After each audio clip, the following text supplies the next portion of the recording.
नमस्कार, मैं रेणु रानी शर्मा, अध्यक्ष त्रिवेणी कला संगम जयपुर में आप सभी लोगों का इस चैनल में स्वागत करती हूँ।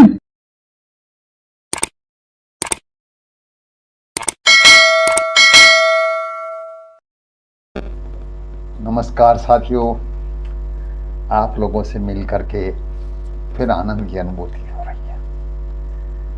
तो हम चलिए त्रिवेणी कला संगम के यूट्यूब चैनल के माध्यम से ही सही, लेकिन आप लोगों से सतत रूप से संलग्न हैं और मन की बातें हम आपको बताते हैं और आपके जो कमेंट्स वगैरह आते हैं, सुझाव आते हैं, उनको हम सुनते रहते हैं। क्योंकि ऐसा माना गया है कि व्यक्ति यदि अपने मन की भावनाओं को किसी के सामने व्यक्त कर देता है तो जी हल्का हो जाता है और उसका मानसिक चित्त भी ठीक रहता है। बचपन में मेरे गुरुजी एक कहानी सुनाया करते थे कि कोई आदमी ऐसा था कि अंदर अंदर घुटता हुआ जा रहा था, कमजोर होता जा रहा था, मानसिक संतुलन उसका ठीक नहीं था।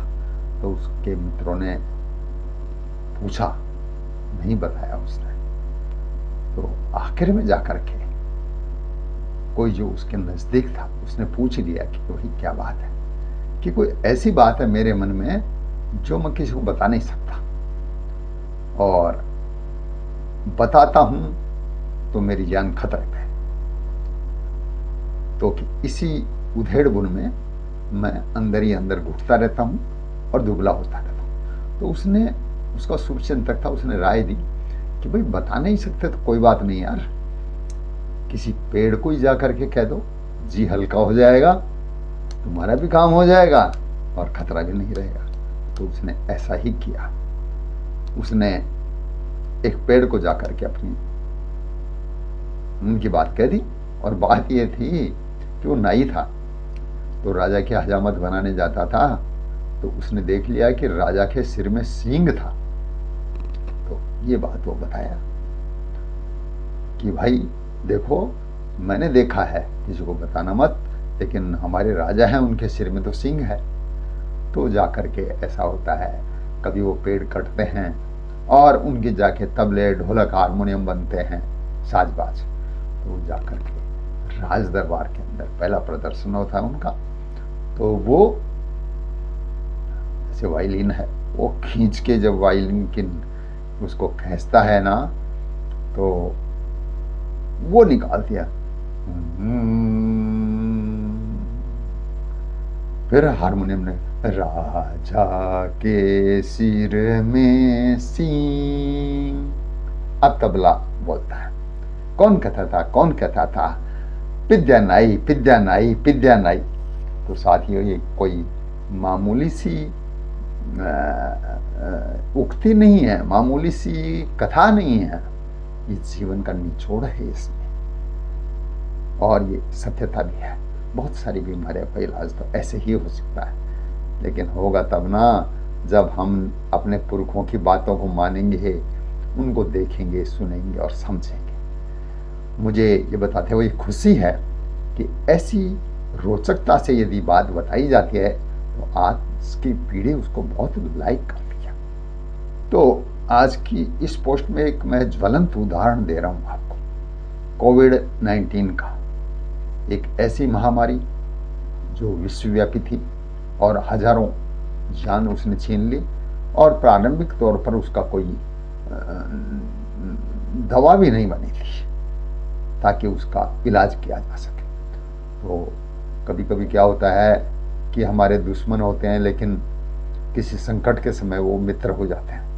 तो सब ने विश्वव्यापी स्तर पे मिलकर के और कोरोना की दवाई बनाना शुरू किया। तो भारत को भी सफलता मिली और लोगों की जान बची। तो उस दौरान क्या हुआ, सारे रोजगार बंद हो गए लोगों का, है ना, भूखे मरने लगे सारे के सारे, और घर से निकलना बंद हो गया। सेकेंड लहर जो थी, दूसरी लहर, उसमें तो बहुत सारी मौतें भी हुई। मैं भी था जो पीएनबी से रिटायर्ड होकर मुथूट फाइनेंस में मैनेजर था। तो मेरे भी परिवार वालों ने कहा कि छोड़ो आप, क्योंकि बुजुर्गों को ज़्यादा लगता था इस बीमारी का डर, परिवारों को ज़्यादा लगता था, तो नहीं जाने दिया। 2 साल तक घर में ही कैद रहे। तो उसके दुष्परिणाम भी रहे, टहलना भी बंद हो गया, पेट संबंधी तकलीफें भी हो गई, लेकिन क्या कर सकते थे।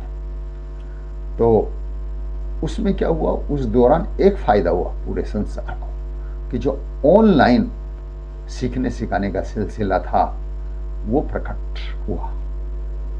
वैसे ही शुरू में तो ऑनलाइन को लोग डरते थे, किसी टीचर को और को पढ़ाने का यह दे दिया था तो कहते थे भाई हमें तो आता ही नहीं, कभी ऑनलाइन किया ही नहीं।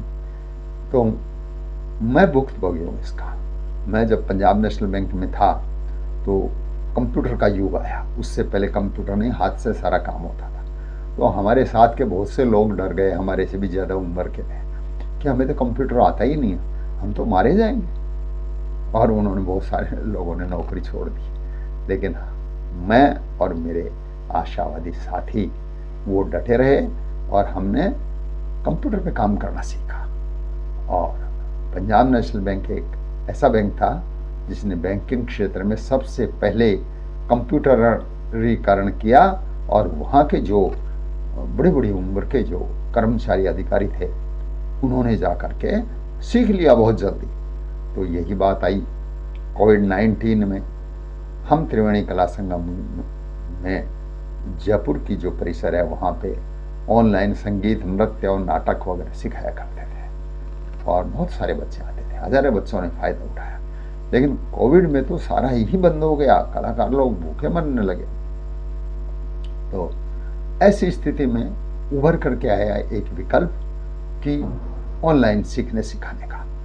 तो हमने जाकर के बहुत जल्दी ही कैचअप कर लिया और हमारे जो शुभचिंतक थे उन्होंने हमारी मदद की, और देश से ही नहीं, अमेरिका और लंदन जैसे शहरों से भी ऑनलाइन हमसे सीखने लगे बच्चे और अच्छा प्रदर्शन करने लगे। तो हम लोगों के सामने एक विकल्प प्रकट हो गया कि अरे ये तो जो वैसे वास्तव में जो क्लास लगाते थे उसके झंझट से भी ज़्यादा बढ़िया है।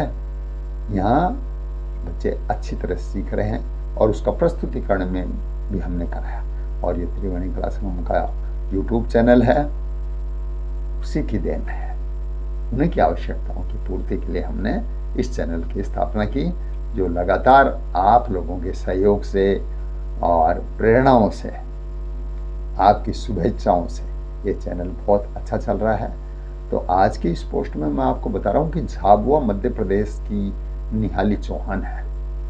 उसने मेरे ढूंढाड़ी गीत हैं उनको गाना सीखा।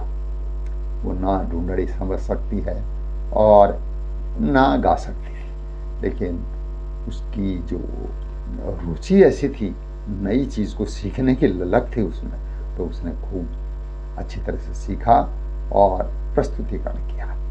ऐसे ही फिर एक जयपुर की तन्वी शर्मा जो जयश्री पेड़ी वाले स्कूल में टीचर हैं, उसने रुचि दिखाई और उन्होंने भी सीखा।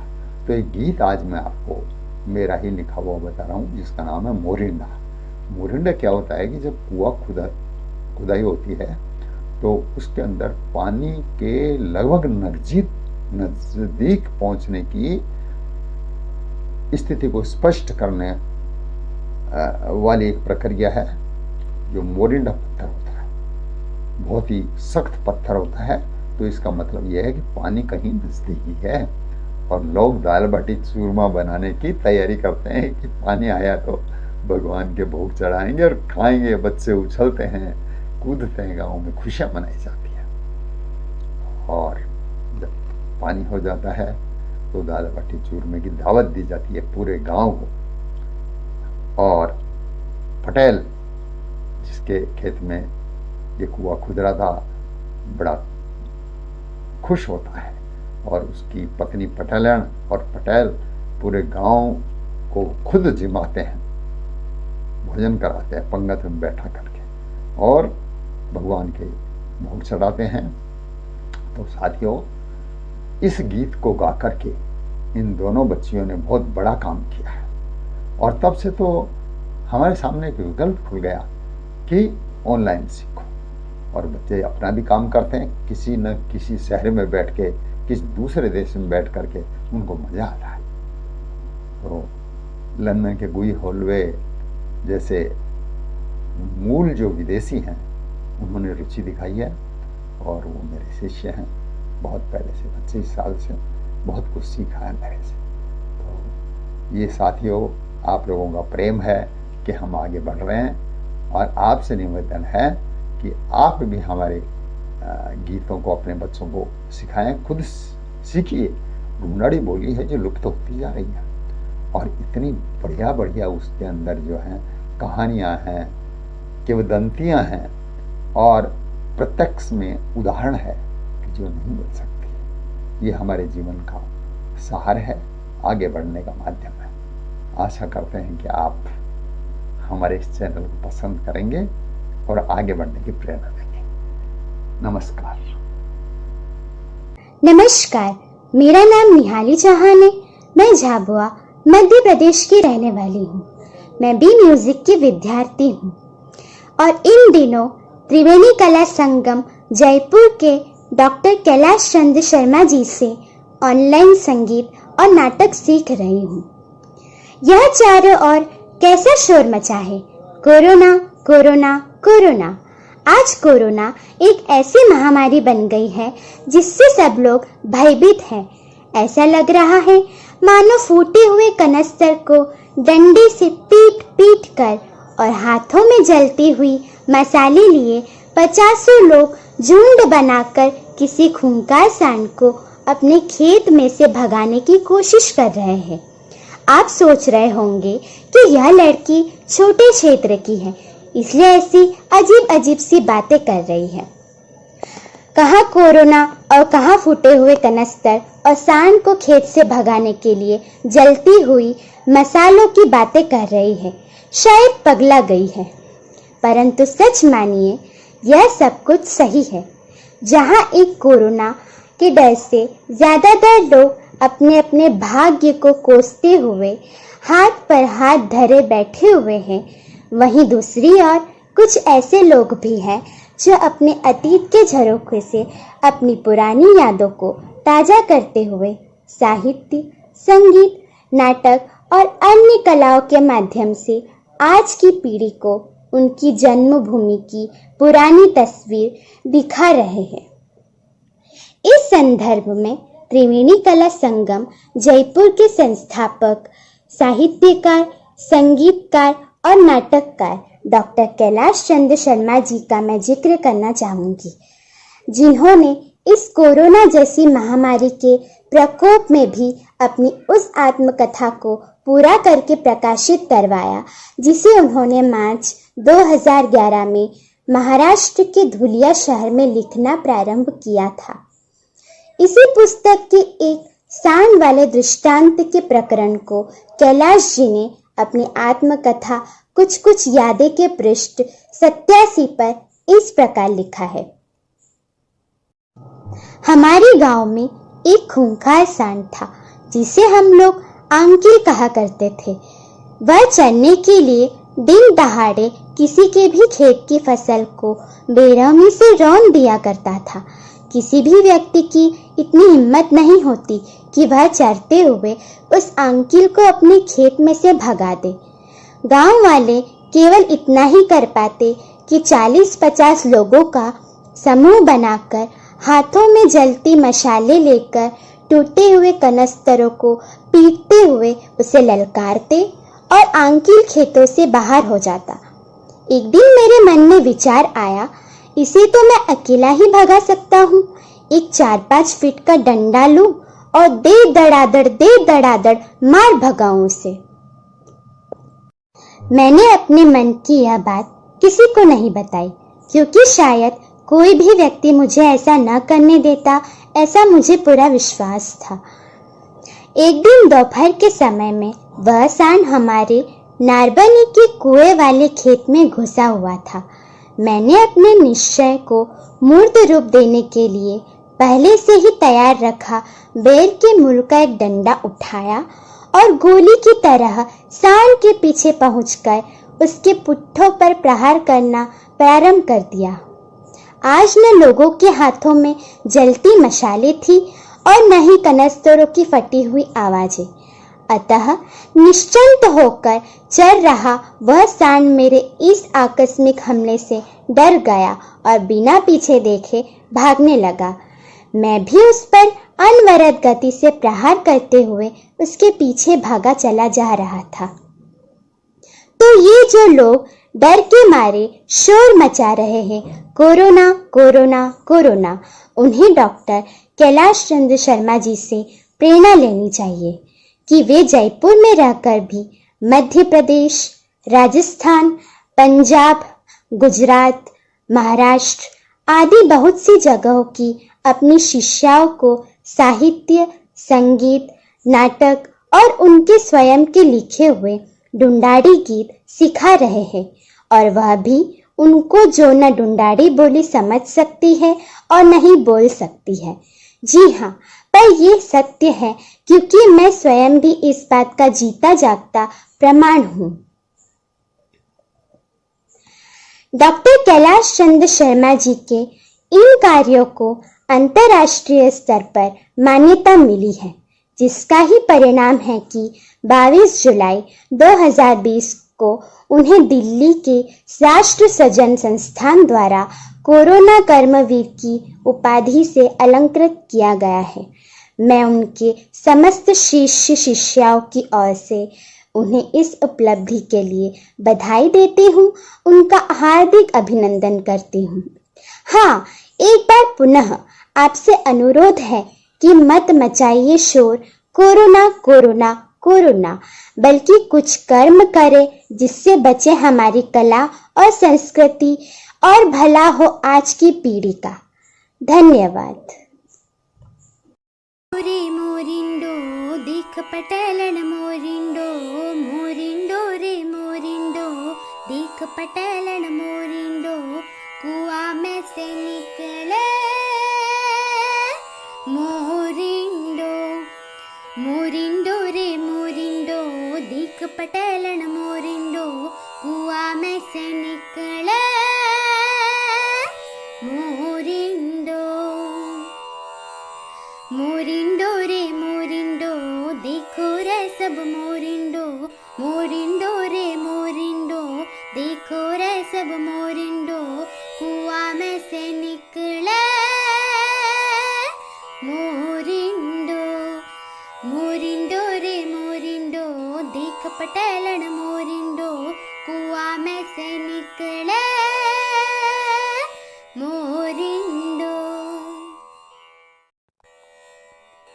मोरिंडो रे मोरिंडो दिख पटेलन मोरिंडो, मोरिंडो रे मोरिंडो, मोरिंडो रे मोरिंडो दिख पटेलन मोरिंडो, मोरिंडो रे मोरिंडो दिख पटेलन मोरिंडो, कुआं में से निकले मोरिंडो, मोरिंडो रे मोरिंडो दिख पटेलन मोरिंडो, कुआं में से निकले मोरिंडो।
मोरिंडो रे मोरिंडो देख पटेलन मोरिंडो कुआं मां से निकले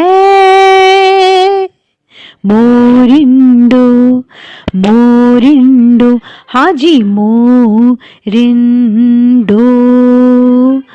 बाराणी पार्टी में देखो कुआं खुद रयो पर बात पटेल को कुटुम कबीलो कुटुम कबीलो कुटुम कबीलो चकड़ी का माड़ा की माड़ खींचा भागी टाबर टोड़ी बोली जय हनुमान की जय हनुमान की जय हनुमान की जय हनुमान जय जय हनुमान जय जय जय जय जय जय हनुमान बड़का पेड़ नीचे छाना को जगरो छाना को जगरो छाना को जगरो बाटा उमे सिकरिया मोटा मोटा मोटा मोटा मोटा मोटा कूटी उमे जोर सु इमाम दस्तो इमाम दस्तो इमाम दस्तो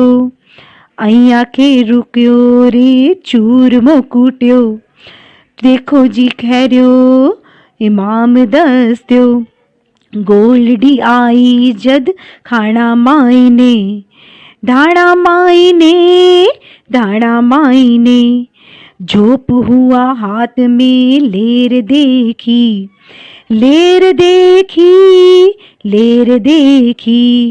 बोलियो जी पटेल देखो राजी वेता धन धन आज खूब सुनी भगवान रे सुनी भगवान